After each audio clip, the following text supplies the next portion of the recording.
கர்த்தரின் பிரசன்னத்தினால் பர்வதங்கள் மெழுகு போல உருகின. ஹல்லேலூயா, ஹல்லேலூயா. அவருடைய பிரசன்னத்தினால் எல்லாம் சொல்லுங்க. பர்வதங்கள், மவுண்டன்ஸ், மலைகள் எப்படி உருகுதான்? மெழுகு மாதிரி உருகுதான். அவர் பேசுறதுல இல்ல, அவர் வந்து அப்படி நின்னாலே அப்படியே உருகிடுவார்.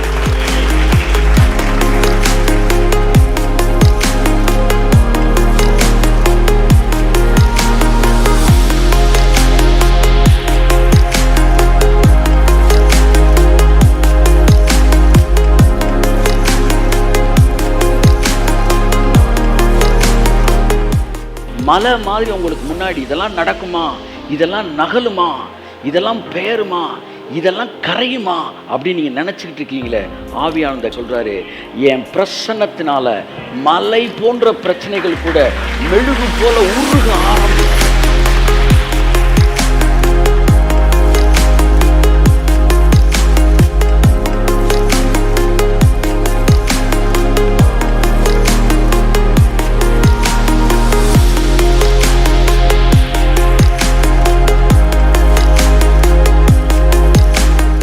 தேவனுடைய சமூகத்திலிருந்து நான் உங்களை வரவேற்கிறேன்.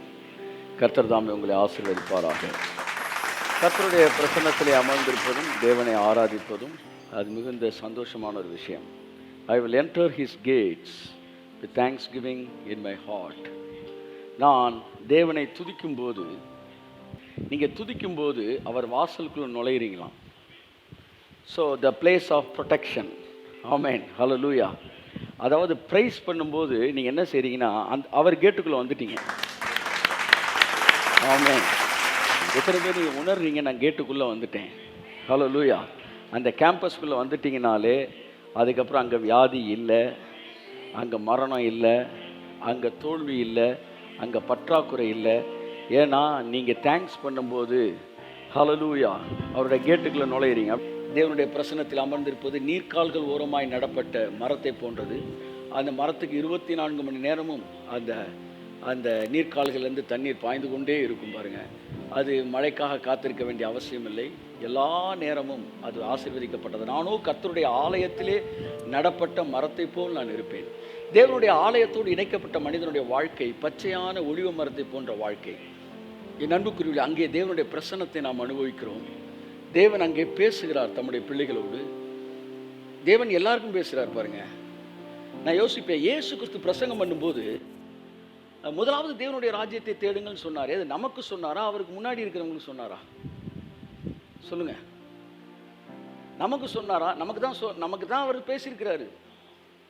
ஆனா நமக்கு பேசுறத நமக்கு அவர் பேசல, முன்னாடி இருக்கிறவனுக்கு பேசினார். கைத்தட்டு. அந்த முன்னாடி இருக்கிறவனுக்கு பேசுனது இன்னைக்கு உலகத்துக்கே போகுது.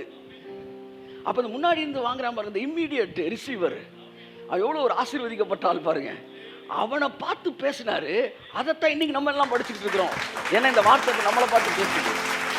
அப்படித்தான் உங்களுக்கு தேவன் பேசுகிற வார்த்தை தான் உலகமெங்கிலும் ஜனங்களுக்கு அது கடந்து செல்கிறது. ஆகவே அன்புக்குரியவர்களே, தேவன் நமக்கு என்ன வச்சிருக்கிறாரு என்பதுதான் ரொம்ப முக்கியமான ஒரு விஷயம். ஈசாக்கு பணக்காரனானான்.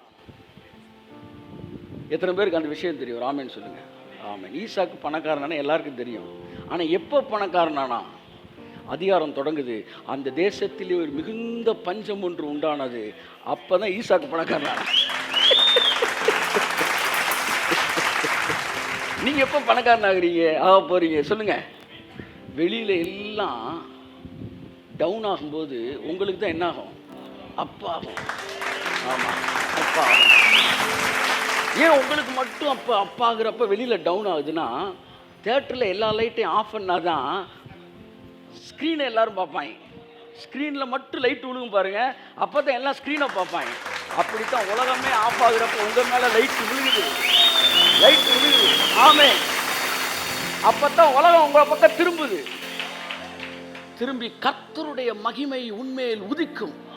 பூமி முழுவதும் காரிருள் மூடும், ஆனாலும் கர்த்தர் உன்மேல் உதிப்பார். கர்த்தருடைய மகிமை உன்மேல் காணப்படும். உதிக்கிறவன் ஒளியினிடத்தில் ராஜாக்கள் நடந்து வருவார்கள். போராடும் என் நெஞ்சமே புகலிடம் மறந்தாயோ,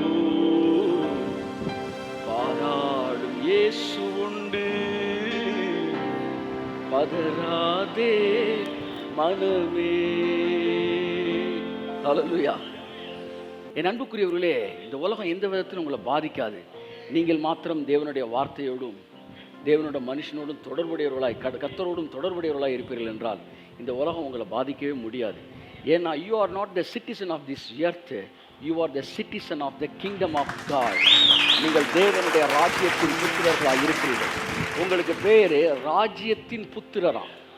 இந்த ராஜ்யத்தின் புத்திரர் இல்லை, நீங்கள் தேவனுடைய ராஜ்யத்தின் புத்திரர். பைபிள் சொல்லுது, தரியுவின் ராஜ்யபார காலத்திலும் கோரேசுவின் ராஜ்யபார காலத்திலும் ஜஸ்டினின் காரியமும், உங்க பேரை சொல்லுங்க, ஜெயமாய். ஆமென். நடந்ததெல்லாம் நன்மைக்கே நன்றி சொல்லு. நடந்ததெல்லாம் நன்மைக்கே நன்றி நன்றி சொல்லு. கமா. நடந்ததெல்லாம் நன்மைக்கே நன்றி நன்றி சொல்லு. கடந்ததை நினைத்து தினம் கண்ணீர் வடிக்கிறாயோ. கடந்ததை நினைத்து தினம் கண்ணீர் வடிக்கிறாயோ. பாருங்க, லோத்துவும் ஆபிரகாமும் சேர்ந்தே வந்துகிட்டு இருக்கிறாங்க, நல்லா சேர்ந்து வளர்றாங்க. திடீர்னு ஆபிரகாமும் லோத்து சொல்றான், நான் போய்க்கிறேன் சார், என்னை விட்டுருங்க சார், நமக்குள்ள எந்த பிஸ்னஸ் வேணாம் சார். என்னடா இவ்வளோ நாள் நீ கூப்பிட்டு வந்த சித்தப்பான்னு கடைசியில் நீ செத்தப்பான்ட்டு நீ கிளம்பிட்டியடா. இல்லை, அது ஒத்து வராது சார் அப்படின்ட்டான். போயிட்டான், அதுவும் பெஸ்ட்டு சூஸ் பண்ணிட்டு போயிட்டான். உடனே ஆபிரகாம் அப்படியே அமைதியாக சோர்ந்து போயிருக்கிறான். அப்படியே சத்தம் வருது, நண்பன் கைவிட்டானோ நீ நம்பினோ எதிர்த்தனரோ. நண்பன் கைவிட்டானோ நம்பினோ எதிர்த்தனரோ. எவ்வளோடா வச்சிருந்த நீ? எவ்வளோ வச்சிருந்த? 10 கோடி 50 கோடி ரூபா வச்சிருந்தேன். 25 கோடி சரி பாதியாக பிரிச்சுட்டு போயிட்டான். சரி, இந்தா இன்னைக்கு நான் உன்னோடு ஒரு உடன்படிக்கை பண்ணுறேன். இது வரைக்கும் கால் மிதிக்கிறத உனக்கு தரேன்னு சொன்னேன், இனி கண்ணு பார்க்குறதுலாம் உனக்கு நான் தரேன். இதை வச்சுக்க 1000 கோடி. ஆண்டவர் நேற்று இதை கொடுத்துருந்தா 500 தூக்கிட்டு போயிருப்பான். அதனால நான் போகிற வரைக்கும் வெயிட் பண்ணி இப்போ உனக்கு நான் கொடுக்குறேன். நடந்ததெல்லாம் நன்மைக்கே நன்றி நன்றி சொல்லு. நடந்ததெல்லாம்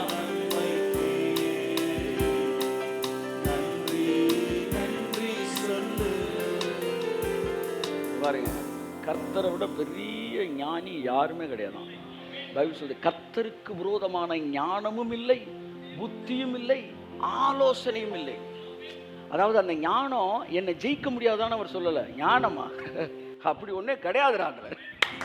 எனக்கு எதிராக ஞானமே கிடையாது, எனக்கு எதிராக புத்தியே கிடையாது. அதென்ன பெரிய புத்தி, அதென்ன பெரிய ஆலோசனை? எனக்கு எதிராக ஞானமா? எங்க பாருங்க ஞானன்ற. அவருக்கு எதிராக பிளானிங்னு ஒன்றே கிடையாது. நீங்க அவர் பிள்ளை, அதனால உங்களுக்கு எதிராக எந்த ஞானமும் புத்தியும் ஆலோசனையும் இல்லை. வேதம் சொல்லுகிறது, தாம் ஒருவரே ஞானம் உள்ள. ஆமே, அது அது அது ஆமே ஆமே ஆமே. என் அன்புக்குரியவர்களே, அவர் ஒருத்தர் தான் ஞானம் உள்ளவர். அதனால உங்க வாழ்க்கையில ஐயோ அவங்க அப்படி நகட்டிட்டாங்க இப்படி நகட்டலாம் பயப்படாதீங்க. செஸ் விளையாடுற ஆளு என்னப்பா இப்படி நகட்டிட்ட, எய்தாப்பில் இருக்கிற பார்த்து நீ இப்படி நகட்டுவ, எனக்கு நேராக பிஷப்பை தூக்கலான்னு பார்த்தேன், நீ பாட்டுக்கு இப்படி நகட்டிவிட்ட, கொஞ்சம் அப்படி நகட்டுப்பான்னு சொல்லுவாரா? அவன் சொல்லுவான், வாங்க சார் எங்கேருந்து வரீங்க நீங்கள்லாம், நீ விரும்புகிற மாதிரி நான் விளையாட முடியாது, நான் விரும்புகிற மாதிரி தான் விளையாடுவேன். அவன் சொல்லுவான், நான் விரும்புகிற மாதிரி விளையாடுவேன், அதை தாண்டி நீ ஜெயிக்க முடிஞ்சா ஜெயிச்சுக்கணும். கர்த்தர் சொல்கிறாரு, அவன் நீ விரும்புகிற மாதிரி விளையாடுவான்னு நினைக்காது, அவன் எப்படி வேணாலும் விளையாடட்டும், அவன் எப்படி விளையாண்டாலும் நான் ஜெயிப்பட்டான். நம்ம ஜெயிப்பா எப்படி நாம? அதான் அதான் அதான் பைபிள் சொல்லுது. யூதாசு காட்டி கொடுத்தான், சீசர்கள் போயிட்டாங்க. பரிசேயர்கள் பிடிச்சு கொடுத்தான். ரோமர்கள் இது பிலாத்து கையை கழுவுனா. ஏரோது என்ன செஞ்சான், கேலி பண்ணா, திரும்ப வந்து கேஸை வந்து ஹைகோர்ட்டுக்கு அனுப்பிச்சி விட்டான். ரோம போர்ச்சுவல் கையில் பிலாத்து கை கழுவி கொடுத்துட்டான். சேவகர்கள் ஆணி அரைஞ்சிட்டாங்க. எல்லாமே இவங்க செஞ்சு முடிச்சாங்க. கடைசியில் வசனத்தை கர்த்தர் எப்படி எழுதுறாரு, அவரால் நியமிக்கப்பட்டவைகளை அவர்கள் நிறைவேற்றி முடித்தார்கள். இதான் என்ன பிளான் பண்ணி எல்லாம் சேர்ந்துட்டு நம்ம முடிச்சுட்டோம். கர்த்தர் சொன்ன, நீங்க முடிக்கலடா, நான் முடிச்சுட்டேன். என்ன முடிச்சீங்க? உலகத்தின் ஒட்டுமொத்த பாவத்தை நான் சிலுவையிலே முடித்தேன். இது நீ முடிக்கவில்லை, நான் முடித்தேன். அதனால தான் முடிந்தது என்று அவர்கள் சொல்லவில்லை, இயேசு சொன்னார். யாரு சொல்லி இருக்கணும்? கேஸ் முடிஞ்சிருச்சுன்னு ஏரோது சொல்லி இருக்கணும். காட்டி கொடுத்த யூதா சொல்லி இருக்கணும். பரிசேயர்கள் வீட்டுக்கு போகும்போது சொல்லியிருக்கணும், முடிஞ்சிச்சுடா அவனோட சகாப்தம் அவன் சொல்லியிருக்கணும். இல்லை ரோம போர்ச்சுகல் ஆணி அரைஞ்சி அடிச்சவன் அடிச்சு கலைச்சி வீட்டுக்கு போய் கையை கழுவி முடிந்ததுன்னு சொல்லியிருக்கணும். இவன் யாருமே முடிஞ்சிச்சுன்னு சொல்லலை. ஆனால் எல்லாத்தையும் வாங்கிட்டு இயேசு சொன்னார், எல்லாம் முடிந்தது. ஐயா, அப்ப எல்லாத்தையும் அதே தான் நான் தான் செஞ்சுக்கிட்டு இருக்கிறேன். போராடும் என் நெஞ்சமே புகலிடம் மறந்தாயோ,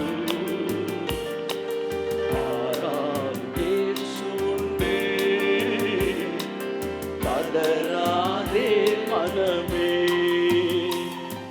வருங்கால பயங்கள் எல்லாம் வாட்டுதோ அனுதினமும்.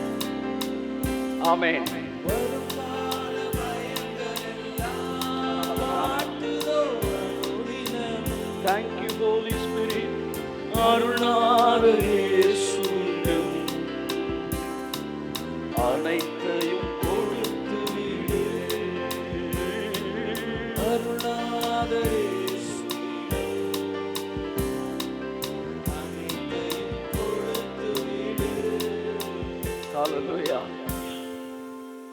நீங்கள் எல்லாரும் என்னிடத்தில் வாருங்கள், நான் உங்களுக்கு இளைப்பாறுதல் தருவேன். அருள்நாதர் இயேசுவிடம் அனைத்தையும் கொடுத்து விடு.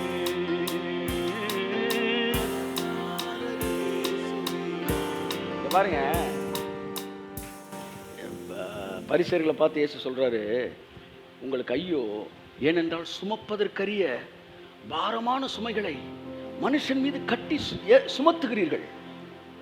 அப்ப அவங்க செஞ்ச செய்தி எல்லாம் என்னன்னா, லோடு ஏத்துறது தான்.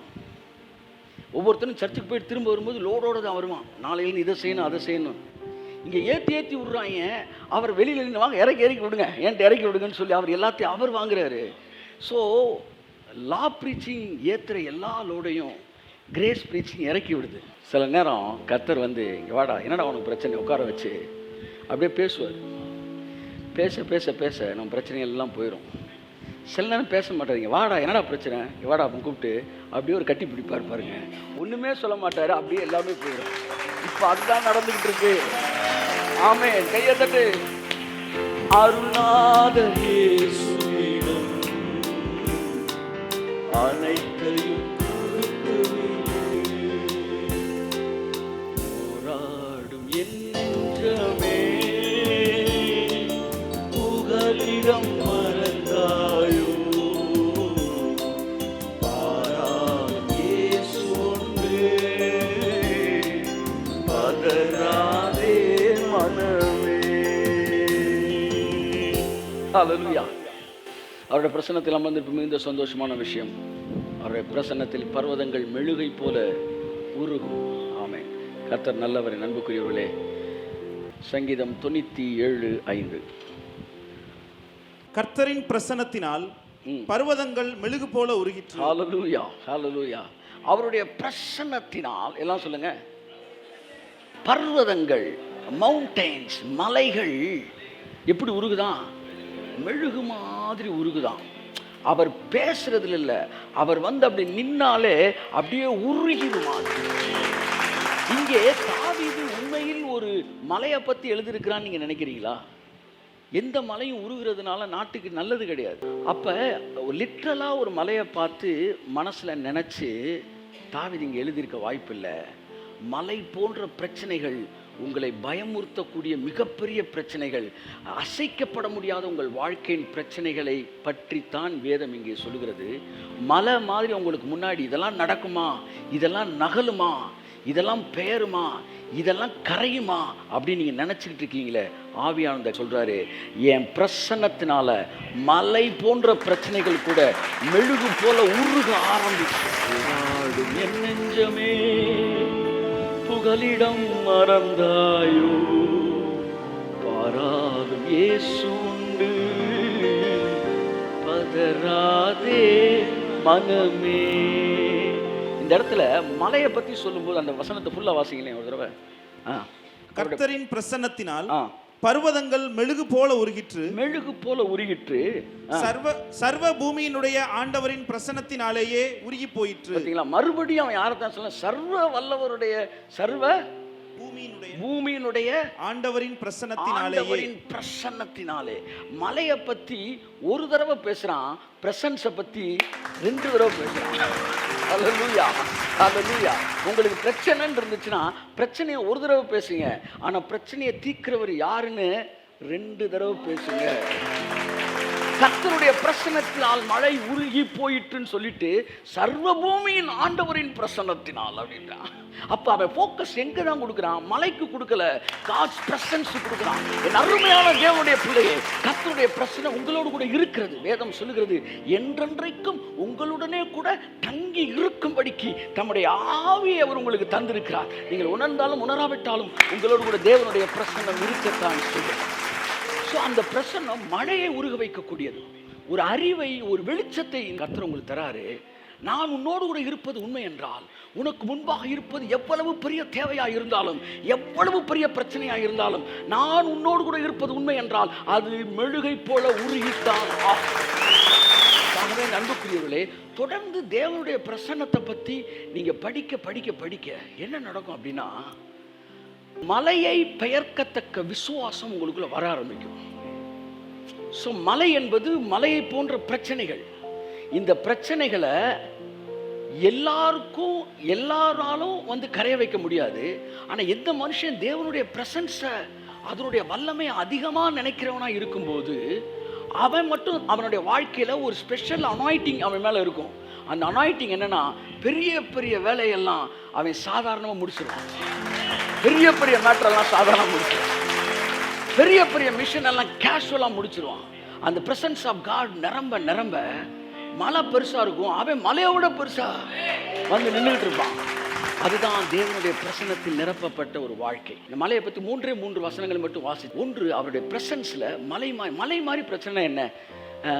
whichever bigger in size, பெருசா எது இருக்குது, whichever problem it's bigger in size in front of you. உங்க வாழ்க்கையில் எது பெருசா இருக்கு, அதாவது அசைக்கப்பட முடியாம இருக்கு, அதாவது உங்களை பயமுறுத்துகிறதா இருக்கு, அது நகராத மாதிரி இருக்கு, வேற யாருக்கு இது வரைக்கும் அந்த மாதிரி பிரச்சனை நகண்டதே கிடையாது, எது உங்களுக்கு முன்னாடி மிகப்பெரிய தேவையா நிக்குது, எது உங்களுக்கு முன்னாடி சுகமே படுத்த முடியாத வியாதி மாதிரி நிக்குதுன்னா அது உங்க வாழ்க்கையில் ஒரு மலை. கொஞ்ச நாள் நீங்க நகட்டி பார்த்துட்டு முடியலன்னு சோர்ந்து போய் விட்டுருந்துருப்பீங்க. ஆனா கர்த்தர் சொல்றாரு, இப்ப மலையை நகட்டுறதுக்கு முன்னாடி இப்ப நீ கொஞ்சம் நகண்டுக்கான்றாரு. ஆமேன்னு சொல்லுங்க. என் அன்புக்குரிய, உங்க வாழ்க்கையில உங்களால நீங்க ட்ரை பண்ணி முடியலன்னு உட்காந்துருக்கிறீங்க. Where man's disappointment there is God's appointment. இன்னையிலேருந்து கர்த்தர் உங்க மைண்டை என்ன பண்ண விரும்புறாரு, வந்து அப்டேட் பண்ண போறாரு. உங்க விசுவாசத்தை அப்டேட் பண்றாரு. எப்படின்னா, இதுவரைக்கும் வந்து வாழ்க்கையின் தேவைகளை சந்தித்த உங்களுடைய விசுவாசம் இனி மலைகளை பெயர்க்கத்தக்க விசுவாசமாய் மாறப்போகிறது. இந்த பூமியில மிகப்பெரிய மலைகளை நீங்கள் பெயர்த்து தள்ளப் போகிறீர்கள். ஆண்டாண்டு காலமாக அசையாமல் இருந்த மாபெரும் மலைகள் எல்லாம் உங்களாலே தகர்க்கப்பட போகிறது, நகர்த்தப்பட போகிறது. அதைத்தான் பைபிள் வேதம் சொல்லுது, மவுண்டன் மூவிங் ஃபெய்த், மலையை பெயர்க்கத்தக்க சகல விசுவாசம் உடையவனாய் இருந்தாலும் அப்படின்னு. அப்ப ஒரு சிலருக்கு மலையை பெயர்க்கிற விசுவாசம் இருந்துட்டு பாருங்க. அவன் எப்ப பண்ணாலும் மலை மாதிரி விஷயத்தை தான் பேசுவாங்க, மலை மாதிரி தான் செய்வாங்க. அவன் ஏன் சார் பேச, அவங்க வந்து ஹல்க்கு சார், அவங்களாம் ஹல்க்கு. ஏன்னா ஹல்க்குக்கு வந்து அந்த கோபம் வந்துருச்சுன்னா சாதாரணமாக இருக்கிறவன் அப்படியே பெருசாயிட்டானா குன்றுகளெல்லாம் எத்திடுவான், டம்முன்னு எத்தி எல்லாம் சிறு சிறுசாகி போயிடும். ஆவியான சொல்றாரு, என் பிரசன்ஸ் உனக்குள்ள வந்துருச்சுன்னா, என் வேர்டு உனக்குள்ள வந்துருச்சுன்னா, கொஞ்ச நேரத்தில் மலையை வந்து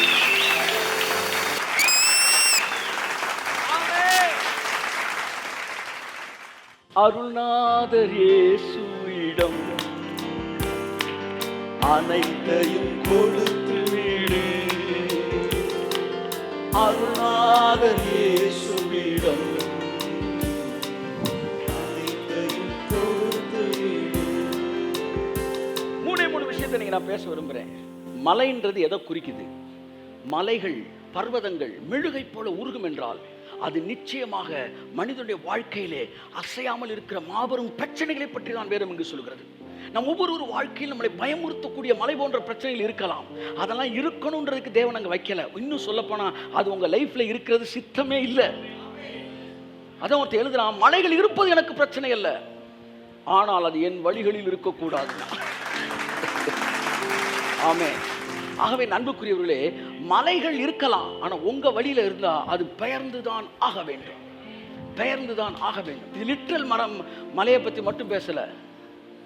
இது வந்து உங்க வாழ்க்கையில் இருக்க பிரச்சனையை பேசு. ஒருவேளை லிட்ரலாவே ஒரு மலை உங்களுக்கு பிரச்சனையா இருக்குன்னு வச்சுக்கோங்களேன், அதையும் கூட தகர்த்துருவார். சம்பவம், ஒரு அம்மா, வயதான ஒரு அம்மா ஒரு சின்ன லேண்ட் ஒன்று வச்சிருந்தாங்க. அவங்க வாழ்க்கையில் ரொம்ப பண கஷ்டம்.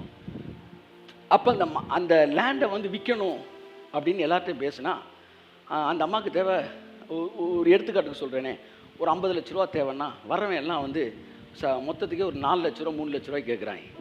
ஏங்க வந்து இவ்வளோ கேட்குறீங்க, இந்த லேண்ட் வந்து இவ்வளோ பெரிய லேண்டு நீங்கள் இப்படி கேட்குறீங்கன்னு சொன்னப்போ, இல்லைம்மா முன்னாடி ஒரு பெரிய மலை இருக்குது பாரு, குன்று இருக்குது பாரு, இவ்வளோ பெரிய மலை மாதிரி குன்று இருக்குது, இதை தாண்டி ஏறி வந்து வர்றது ரொம்ப கஷ்டம், அதனால் இந்த லேண்ட் இவ்வளோக்கு தான் போகும்ட்டாங்களாம். உடனே இந்த அம்மா ரொம்ப வருத்தப்பட்டு, இந்த லேண்டை விற்று தான் நம்ம வாழ்க்கையில் ஒரு செட்டில் பண்ணலான்னு நினச்சோம், அப்படி இருச்சேன்னு வருத்தப்பட்டுக்கிட்டே பைபிள் வாசிச்சுட்டு இருக்காங்க. திடீர்னு ஒரு நாள் மார்க் 11:23 கண்ணில் பட்டுருச்சு.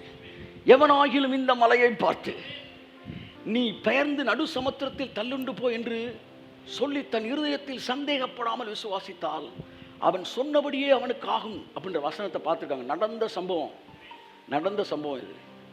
அப்போ அந்த அம்மா காலை இந்த வசனத்தை படித்தோன்னே கர்த்தர் சொன்னாராம், உன் மலையை நான் தூக்கிடுறேன், டோன்ட் வெரி, அந்த மலையை பார்த்து பேசு, அது போயிடும். நான் இந்த அம்மா டெய்லி காலை எழுந்திரிச்சு என்ன செய்யுமா, மலையை அவனை பார்த்து சொல்கிறேன், நீ இடத்துலேருந்து பேர்ந்து போவான். காலையில் 5-6 மணிக்கு எந்திரிச்சு வந்து அந்த அம்மா 6 மணிக்கு எந்திரிச்சு டெய்லி இது தான் சொல்லுமா. சொல்லிவிட்டு அப்புறம் ஜோம் பண்ணிவிட்டு போயிடுமா. இப்படியே சொல்லிகிட்டு இருந்துக்கு சில வாரங்கள் மாதங்கள் ஆயிடுச்சு. ஒரு நாள் காலையில் அது எந்திரிக்கும் போது தூங்கிட்டு இருக்கு, திடீர்னு சவுண்டு, டமா டமா தட தட தட தடன்னு சவுண்டு இருக்குது. என்னடா சவுண்டுன்னு முழிச்சிட்டு வந்து வெளியே பார்க்கலான்னு பார்த்தா, பெரிய பெரிய புல்டோசர்ஸை வச்சு அந்த குன்றை இடிச்சுக்கிட்டு இருக்கிறாங்களாம், டம்முன்னு பெரிய பெரிய வந்து எக்யூப்மெண்ட்ஸ்லாம் வந்து இறங்கியிருக்கு. உடனே இந்த பாட்டி போய், என்னப்பா என்ன பண்ணுறீங்கன்னு கேட்டப்ப, இங்கே ஒரு பெரிய 4 ways ரோடு வரப்போகுது, குறுக்க இந்த மலை இருக்கனால தூக்குறோம்.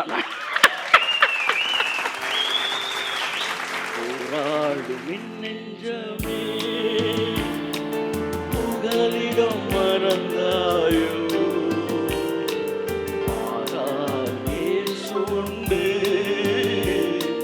பதறாதே மனமே.